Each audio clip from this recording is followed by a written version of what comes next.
Hello friends, Afzal global studies में आप सभी का एक बार फिर से स्वागत है। फ्रेंड्स, यूपीपीएससी प्रीलिम 2025 के लिए इंडियन ज्योग्राफी की प्रैक्टिस सेट चल रही है और ये हमारी तीसरी प्रैक्टिस सेट है। और ये प्रैक्टिस सेट आपकी आगामी परीक्षा यूपीपीएससी प्रीलिम 2025 के लिए बहुत ही ज़्यादा लाभदायक होगी। एक रामबाण होगी ये प्रैक्टिस सेट। आप लगातार हमारे प्रैक्टिस सेट का जो है प्रैक्टिस करते रहिए, सीखते रहिए, प्रश्नों को देखते रहिए, प्रश्नों के पैटर्न को समझते रहिए। मुझे आशा है कि ये प्रैक्टिस सेट आपकी आगामी परीक्षा में आपको बहुत सहायता करेगी। तो चलिए स्टार्ट करते हैं आज की अपनी प्रैक्टिस सेट। हमारी पहली जो प्रैक्टिस सेट है, इसका जो पहला प्रश्न है वो कह रहा है भारत की तटस्थलीय सीमा कितनी लंबी है। देखिए, 4 ऑप्शन आपको दिए गए हैं यहाँ पर। एक ऑप्शन है 15,200 किलोमीटर, बी है 7516.6 किलोमीटर, ऑप्शन सी है 6100 किलोमीटर और ऑप्शन डी है 12,200 किलोमीटर। देखिए, भारत की जो स्थलीय सीमा की बात की जाती है तो भारत की जो स्थलीय सीमा की कुल जो लंबाई है वो है 15,200 किलोमीटर।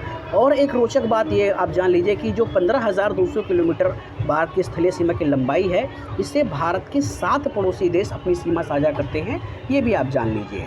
अगले प्रश्न की ओर बढ़ते हैं। भारत का अगला प्रश्न हमारा कह रहा है कि भारत का सबसे बड़ा समुद्री द्वीप कौन सा है। 4 ऑप्शन आपको दिए गए हैं और 4 ऑप्शन में जो सही इसका उत्तर है वो है अंडमान निकोबार। अंडमान निकोबार इसका सही उत्तर है। अगले प्रश्न की ओर बढ़ते हैं। भारत के किस राज्य की तटीय रेखा सबसे लंबी है। 4 ऑप्शन आपको दिए गए हैं, महाराष्ट्र, तमिलनाडु, गुजरात, केरल। तो केरल यहाँ पर केवल हो गया है, आप इसको समझ लीजिए, केरल होना चाहिए। तो भारत की जो तटीय राज्य है उसकी जो सबसे अधिक जो लंबी रेखा है तो वो है गुजरात की। गुजरात इसका सही उत्तर है। गुजरात की जो तटीय रेखा है वो सबसे लंबी है। अगले प्रश्न की ओर बढ़ते हैं। भारत का सबसे व्यस्त बंदरगाह कौन सा है।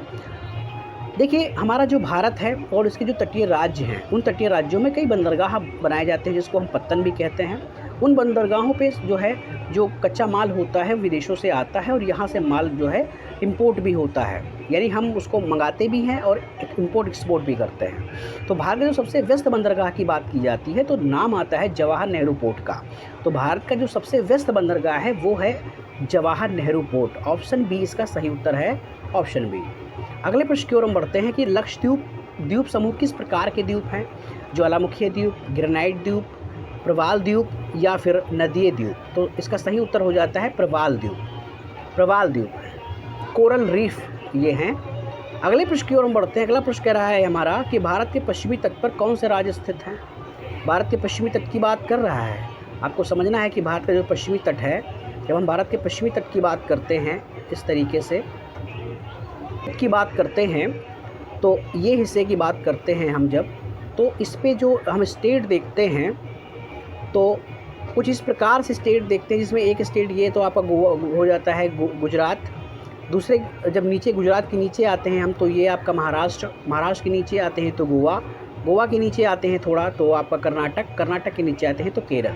तो इस प्रकार से भारत के जो पश्चिमी तट है उसमें ये जो आपके स्टेट पड़ते हैं, जिसमें से गुजरात, महाराष्ट्र, गोवा, कर्नाटक, केरल। तो इस प्रकार से जो इसका सही उत्तर हो जाएगा वो हो जाएगा ऑप्शन ए। ऑप्शन ए इसका सही उत्तर हो जाएगा। अगले प्रश्न की ओर हम बढ़ते हैं। अगला प्रश्न हमारा कह रहा है भारत और श्रीलंका के मध्य स्थित जलडमरू मध्य कौन सा है।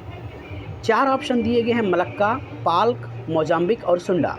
देखिए, इसका जो सही उत्तर हो जाएगा वो हो जाएगा ऑप्शन बी, पाल्क। पाक को कहीं कहीं पाक भी लिखा आता है तो आपको कन्फ्यूज नहीं होना है, दोनों चीज़ें एक ही हैं। अब यहाँ पर एक प्रश्न शब्द दिया गया है जलडमरू मध्य। आप देख पा रहे हो ये शब्द जलडमरू मध्य। जलडमरू मध्य क्या होता है। देखिए, जलडमरू मध्य को हम जल संधि भी कहते हैं, इसे अंग्रेजी भाषा में वाटर स्ट्रेट भी कहते हैं। तो आपको कंफ्यूज नहीं होना है। इसका मतलब ये होता है कि 2 बड़े जो है भूखंडों को मिलाने वाला जो एक जो है पानी का जलीय क्षेत्र होता है उसे हम जो है जलडमरू मध्य कहते हैं। तो जो भारत और श्रीलंका के जो अलग करता है या जो दोनों को जोड़ता है तो वो है आपका पाक का जलडमरू मध्य। अगले प्रश्न की ओर हम बढ़ते हैं कि भारत के पूर्वी तट का प्रमुख नाम क्या है। ऑप्शन बी इसका, ऑप्शन ए इसका सही उत्तर है, कोरोमंडल तट। कोरोमंडल तट इसका सही उत्तर है। अगले प्रश्न की ओर हम बढ़ते हैं। अगला प्रश्न हमारा कह रहा है कि बंगाल की खाड़ी में स्थित भारत का कौन सा द्वीप समूह है। बंगाल की खाड़ी की बात कर रहा है। देखिए, जब हम भारत को देखते हैं इस तरीके से तो ये आपका यहाँ पर आपका लक्षद्वीप पड़ते हैं और यहाँ पर आपका अंडमान एवं निकोबार द्वीप समूह पड़ते हैं बंगाल की खाड़ी में। ये आपका जो है ये वाला हिस्सा जो आपका है तो ये है आपका अरब सागर, इधर वाला हिस्सा हो जाएगा अरब सागर और इधर वाला जो हिस्सा हो जाएगा ये हो जाएगा बंगाल की खाड़ी। तो यहाँ पर कह रहा है बंगाल की खाड़ी में स्थित भारत का कौन सा द्वीप समूह है, तो वो है आपका ऑप्शन ए अंडमान निकोबार द्वीप समूह, इसका सही उत्तर हो जाएगा। अगले प्रश्न की ओर बढ़ते हैं। अरब सागर और बंगाल की खाड़ी के संगम स्थल को क्या कहते हैं? 4 ऑप्शन आपको यहाँ पर दिए गए हैं, तो इन चारों ऑप्शन में जो सही उसका उत्तर हो जाएगा वो हो जाएगा कन्याकुमारी। यानी जहाँ पर अरब सागर और बंगाल की खाड़ी मिलते हैं दोनों किस स्थान पर, तो उस स्थल को कहते हैं कन्याकुमारी। अगले प्रश्न की ओर हम बढ़ते हैं। अगला प्रश्न हमारा कह रहा है भारत के समुद्री जल क्षेत्र की सीमा कितनी है, तो इसमें 4 ऑप्शन आपको दिए गए हैं 10 नॉटिकल, 12 नॉटिकल, 15 नॉटिकल, 18 नॉटिकल। तो इसका जो सही उत्तर हो जाएगा वो हो जाएगा ऑप्शन बी 12 नॉटिकल। हम भारत को थोड़ा यहाँ पर देखते हैं। देखिए ये हमारा भारत है, ये हमारा भारत का नीचे वाला हिस्सा है समुद्री क्षेत्र, और जो ये वाला हिस्सा है तो इधर वाला, तो इस तरीके से ये हमारी तटीय रेखा है। भारत की तटीय रेखा है, ये तटीय रेखा है, ये भी तटीय रेखा है, और इसके इधर जो ये वाला हिस्सा हो जाता है ये हो जाता है आपका अरब सागर और ये हिस्सा हो जाता है आपका बंगाल की खाड़ी। लेकिन तटीय जो भारत की तटीय जो सीमा रेखा है ये इसके इधर भी, यानी इधर भी हमको जो है कुछ समुद्री सीमा मिली हुई है। तो वो कहाँ तक मिली हुई है, तो वो यहाँ तक मिली हुई है, यहाँ तक हमें मिली हुई है, वो यहाँ तक, यानी 12 नॉटिकल तक मिली हुई है। यहाँ पर इस 12 नॉटिकल यानी यहाँ से लगाकर यहाँ तक, इस 12 नॉटिकल में जो है, यानी यहाँ तक, इस पूरे 12 नॉटिकल में हम जो है अनुसंधान कर सकते हैं, और वहाँ पर जो शिप यहाँ पर आते हैं उनसे हम कर ले सकते हैं, कई सारे चीज़ें यहाँ पर कर सकते हैं। तो इसमें जो कह रहा है कि भारत का जो समुद्री जल क्षेत्र की सीमा कितनी है, तो 12 नॉटिकल है, आपको ये याद रखना है, 12 नॉटिकल इसका सही उत्तर हो जाएगा। अगले प्रश्न की ओर बढ़ते हैं कि भारत का सबसे दक्षिणी बिंदु कौन सा है। बहुत रिपीटेड क्वेश्चन है, इंदिरा पॉइंट इसका सही उत्तर है। अगले प्रश्न की ओर बढ़ते हैं कि पश्चिमी तट पर कौन सा प्रमुख बंदरगाह स्थित है। पश्चिमी तट की बात कर रहा है, और पश्चिमी तट का जो सबसे प्रमुख बंदरगाह है तो वो है आपका कोची इसका सही उत्तर हो जाएगा। अगले प्रश्न की ओर हम बढ़ते हैं कि तमिलनाडु में स्थित प्रमुख तटीय शहर कौन सा है। तमिलनाडु में जो तमिलनाडु स्टेट है इसका जो तटीय शहर कौन सा है जो समुद्र के तट पे बसा हुआ है, तो वो है चेन्नई इसका सही उत्तर हो जाएगा। अगले प्रश्न की ओर बढ़ते हैं। अंडमान और निकोबार द्वीप समूह के बीच कौन सा चैनल स्थित है, तो वो स्थित है ऑप्शन ए 10 डिग्री चैनल स्थित है। अगले प्रश्न की ओर हम बढ़ते हैं कि कौन सा तटीय क्षेत्र चक्रवात के लिए सबसे अधिक संवेदनशील है। 4 ऑप्शन आपको दिए गए हैं यहाँ पर, मलाबार तट को दिए गए हैं, मलाबार तट, कोरोमंडल तट, कोकण तट, सौराष्ट्र तट। तो जो कौन सा तटीय राज्य या तटीय क्षेत्र चक्रवात के लिए सबसे अधिक संवेदनशील है, तो इसका जो सही उत्तर हो जाएगा वो हो जाएगा आपका ऑप्शन बी इसका सही उत्तर हो जाएगा कोकण तट या कोरोमंडल तट हो जाएगा। अगले प्रश्न की ओर हम बढ़ते हैं। अगला प्रश्न हमारा कह रहा है कि भारत का कौन सा तटीय सबसे अधिक मछली उत्पादन करता है। बहुत महत्वपूर्ण क्वेश्चन है और ये काफ़ी टिपिकल क्वेश्चन भी, समझ लीजिए। देखिए, अगर भारत का कौन सा तटीय सबसे अधिक मछली उत्पादन करता है, कहीं कहीं पे आंध्र प्रदेश का नाम भी आता है, क्योंकि यहाँ पर आंध्र प्रदेश को इंक्लूड नहीं किया गया है, गुजरात को किया गया है। तो आंध्र प्रदेश के बाद गुजरात भी आता है, या कहीं कहीं पर आपको गुजरात भी देखने को मिलेगा। तो अब यहाँ चूँकि गुजरात ही है तो सही इसका उत्तर हो जाएगा गुजरात। अगले प्रश्न की ओर बढ़ते हैं कि भारत के पूर्वी तट पर कौन सा प्रमुख बंदरगाह स्थित है। भारत के पूर्वी तट की बात कर रहा है कि भारत के पूर्वी तट पर कौन सा प्रमुख बंदरगाह स्थित है, तो वो स्थित है पारादीप। ठीक है, पारादीप इसका सही उत्तर है ऑप्शन बी। अगले प्रश्न की ओर बढ़ते हैं कि समुद्र के नीचे स्थित पर्वतमालाओं को क्या कहते हैं। उनको हम ऑप्शन ए में समुद्र तल कहते हैं, या समुद्री पर्वतमाला कहते हैं, या प्रवाल भित्ति कहते हैं, समुद्री खाई कहते हैं। तो इसका जो सही उत्तर हो जाएगा वो हो जाएगा ऑप्शन बी, उन्हें हम समुद्री पर्वतमाला कहते हैं। अगले प्रश्न की ओर हम बढ़ते हैं। अगला प्रश्न हमारा कह रहा है कि राम सेतु का संबंध किससे है। भारत और श्रीलंका से, भारत और मालदीव से, या भारत और म्यांमार से, या फिर भारत और इंडोनेशिया से। तो इसका जो है संबंध है भारत और श्रीलंका से। ऑप्शन ए इसका सही उत्तर है।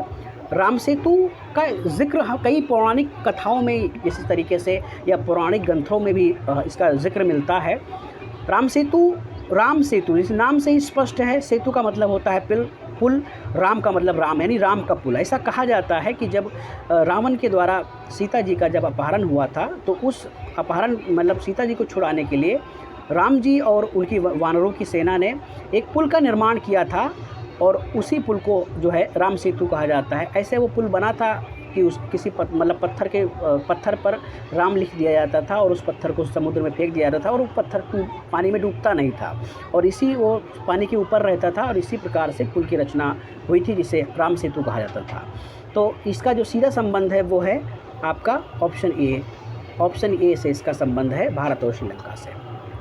अगले प्रश्न की ओर बढ़ते हैं। भारत के पश्चिमी तट का कौन सा शहर क्वीन ऑफ अरेबियन सी के नाम से जाना जाता है?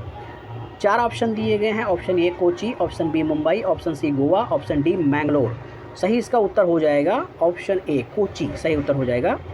अगले प्रश्न की ओर बढ़ते हैं। भारत के समुद्री जल में जैव विविधता संरक्षण का प्रमुख क्षेत्र कौन सा है? 4 ऑप्शन दिए गए हैं। सुंदरवन, अंडमान द्वीप, मन्नार की खाड़ी या गोवा। तो सही इसका उत्तर हो जाएगा मन्नार की खाड़ी। मन्नार की खाड़ी इसका सही उत्तर हो जाएगा। अगले प्रश्न की ओर बढ़ते हैं। भारत में प्रवाल भित्तियों का प्रमुख क्षेत्र कौन सा है?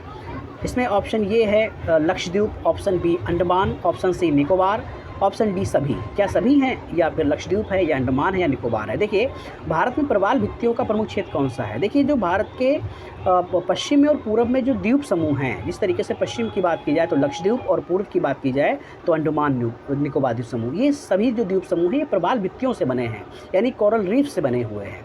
कोरल रीफ्स एक प्रकार की जीव है। आगे जब हम अपनी थ्योरी की क्लासेस लाएंगे उसमें इस चीज़ों को जो है बाकायदा व्याख्यात किया जाएगा, बताया जाएगा आपको। तो अभी समझ लीजिए आप कि प्रवाल भित्तियों का जो प्रमुख क्षेत्र अंडमान भी है, लक्षद्वीप भी है, निकोबार भी है। तो इसका जो सही उत्तर हो जाएगा वो हो जाएगा ऑप्शन बी, डी, सही उत्तर हो जाएगा। भारतीय नौसेना का मुख्यालय कहाँ स्थित है? इसमें ऑप्शन ए मुंबई है, दिल्ली है, विशाखापट्टनम है या कोची है। तो इसका जो सही उत्तर हो जाएगा वो हो जाएगा नई दिल्ली। नई दिल्ली इसका सही उत्तर हो जाएगा। अगले प्रश्न की ओर बढ़ते हैं।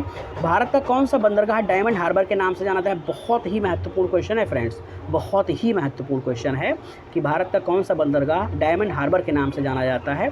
तो वो आपका जो बंदरगाह है वो है कोलकाता। कोलकाता सही उत्तर है इस प्रश्न का। तो फ्रेंड्स, ये हमारी ये तीसरी प्रैक्टिस सेट थी। लगातार प्रैक्टिस करते रहिए, प्रश्नों को समझते रहिए। मिलते हैं अगले प्रैक्टिस सेट के लिए। तब तक के लिए धन्यवाद। जय हिंद।